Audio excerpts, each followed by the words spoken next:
Hey guys, Mike over at RV Connection. Today we're looking at the 2025 Forest River Rockwood 281RK on their signature line. First thing you want to do at any campsite when you pull up is you're going to want to plug into your power pedestal. That way you can go about opening everything, turning ACs on, and anything else you might need to do to get ready. So you're going to come over here and plug your power cord in. Rockwood is lifted conveniently right on the back wall. There'll always be denoted by a warning sticker for the amperage. That's always where your plug's going to be.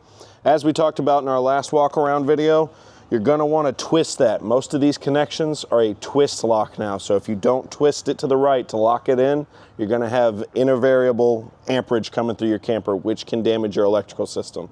So you always want to give it a little shake when you plug it in. That way everything's nice and tight. After that, we're going to move on to setting up your sewer hoses. Once you've gotten hooked up to power, next what you're going to do is going to connect your water and sewer systems. Always start with your sewer systems first. That way, if you haven't emptied any of your tanks, or maybe you forgot, any water that may run out of those black and gray tanks will run into your sewage system, not all over your feet. This right here is going to be your sewer line connection. Rockwood was nice enough to make it a 2-in-1, so your gray and your black tank will dump from this one tank. You'll just have to open and close these gate valves right here, which are conveniently colored to match the tank they go to. Once you have that hooked up, you'll connect it here, where these little nubs are, and each sewer hose system that you get will have little hooks on them to connect and lock that in. On this particular model, there is 2 drainage systems. You have your own galley tank right there in the back. So what that means is you'll get a 2-system hose, and it'll come with a Y-shaped connector. That way both of your hoses drain down into the one drain you have at your RV spot. After you've hooked up your sewer, you're going to come over here to your water control station. Rockwood has been very nice to keep it all centralized in a compartment for us. You're going to come over here is your city water. Any campsite you're at with water connections, you're going to just use this. The campground's water supply will use its own pressure to force it into your camper. You do have a dry fill option for your fresh tank if you're dry camping out there in the middle of the boonies with no hookups. But for the most part, you'll be at a campground, so you'll just need to connect here. Singular to Rockwood is this diagram here. That way, if you're boondocking, you're trying to fill your tank connected to city water, or it even has a winterize option, you'll use the diagram here to set these colored dials to whichever option you're trying to choose. Next, you're going to level your camper out. Rockwood, one of the top in class campers you can get, whether it's a travel trailer or fifth wheel, comes with electronic auto leveling from Lippert. That means you'll just come over here, now that you have power plugged up to it, you'll push this power button. As you see, it says ready, and we have good voltage reading right here.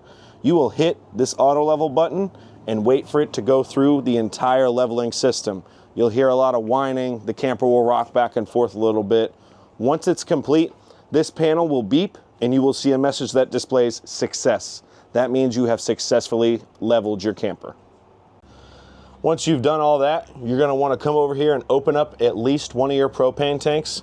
By twisting this nozzle up here to the left, you will hear a hiss as the propane starts to dispense down the line and into your camper. That way, when you go to use hot water or you go to turn on your furnace if it's a little chilly outside, there's no issues and it's ready to go. One thing that's important to note about any RV, all your slides will be electric. So, in the event that your motor goes out, Rockwood and any other manufacturer has been kind enough to provide us a manual override option. In the event that your electronics stop working on your slide, you're going to want to come over here with this tool that will usually be found in your pass-through compartment. You'll slide it through here, and then there is a nut that it fits on, and you will slowly start to crank it down. Now, I'm not doing it right now because we don't want to damage the motor. This is an emergency case only, and then you will simply reverse motion to run it in if that's what you're trying to do when you're out at your campsite. Now, most RVs have switched to an on-demand tankless water heater. Rockwood believes that you should have options no matter what you're doing. So they have stuck with a standard water heater. While it can be used on propane, they do also provide an electric element in this water heater. So you can save yourself a lot of money on propane. There's no buttons you need to push out here, but this is good to look at because once a month, this is called an anode rod. You're going to want to pull that out and check it, especially if you use your camper often. It is a magnetic pole that goes in there to keep any hard sediments from your water supply, no matter where you may be at, off the sides of your water heater and in proper working condition. An important note, if you're going to use your electric option, do give your water tank about 30 to 45 minutes to heat up when using your electric element to get your best results. First thing you want to do when you come inside, you're going to come over here to your monitor panel. A step I like to always take when I first get set up, I like to hit my tank readings just so I can check and see what's going on. So if you come over here, you'll note that your fresh tank is 2/3 full, and both your gray and black tanks are 1/3 full. Now here you see gray 2. Gray 2 means you have a galley tank somewhere. 9 times out of 10, your second gray tank will be in your kitchen. As you can see, that one is 2/3 full, generally because that's where you use the most water, in the sink, somewhere in there cooking or washing dishes, anything like that. Next, what you're going to want to do, as long as everything checks out, important note, always check your battery as well. Charged and good are great. If you get down to fair or lower, you may want to consult your local RV technician or service center for possible amperage issues. Once you've checked all that, you're going to come over here. This unit has 2 slides. You will hold this button down to run it out, and then you will wait until you hear that chunk, chunk, chunk, which I'm going to show you here. That lets your slide motors, since there's one in each end of your slide, stay in synchronization, which is wildly important for any slide assembly. Anytime that gets out of whack, your slides will start coming in all cockeyed, and that's going to create further damage and a more extensive service bill for you. Once you've done that, you'll cut on some lights. Here in Oklahoma, it gets real hot in the summertime, so the most important thing to do once you've turned on some lights and open your slide, you're going to come over here to your thermostat. On this particular model is a touch screen. It will control both of your thermostats. So zone 1 will be in the living room. You'll click that one. You want it set to 70, whatever temperature may be. That is adjustable based on preference. You'll click cool and leave the fan on auto. Leaving the fan on auto is very important. That way, when your camper gets to temperature, your AC will cycle off. Otherwise, it will continuously run. 2 things will happen with that. 1, you'll probably freeze whoever's with you out, which may be funny, may not be, depending on who you are.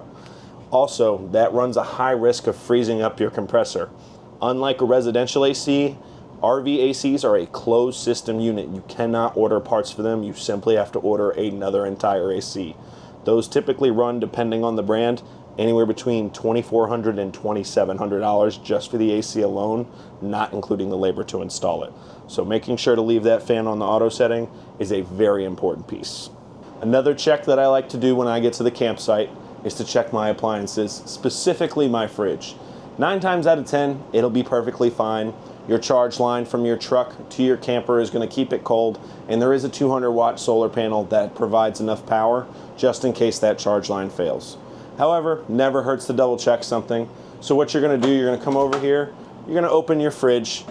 First, you're going to check your panel up at the top. Almost every fridge has one, just to make sure the lights are lit up and that the temperature is good, which can be controlled with this plus and minus here. Some people like it an ice box in their fridge. Some people want it a little closer to room temperature. And then I always like to do a feel test. Silly as that seems, I'll put my hand on one of these shelves. That's good and cold. It's not as cold as a snowstorm, but it's close, just how I like it. Last but not least, just another safety check that you're going to want to do when you get to the site. Over here we have our converter panel / breaker box. You're going to pop that bad guy open, and you're going to just want to push up on these breakers and push in on these fuses over here, just to make sure that all the connections are good. Like with your power cord outside, a bad connection can mean intermittent amperage and is very bad for your electrical appliances and just the general electrical health of your camper. I hope this has been an informative lesson today on the 2025 Forest River Rockwood 281RK from their signature line. This is Mike at RV Connection. Come on down and see us soon.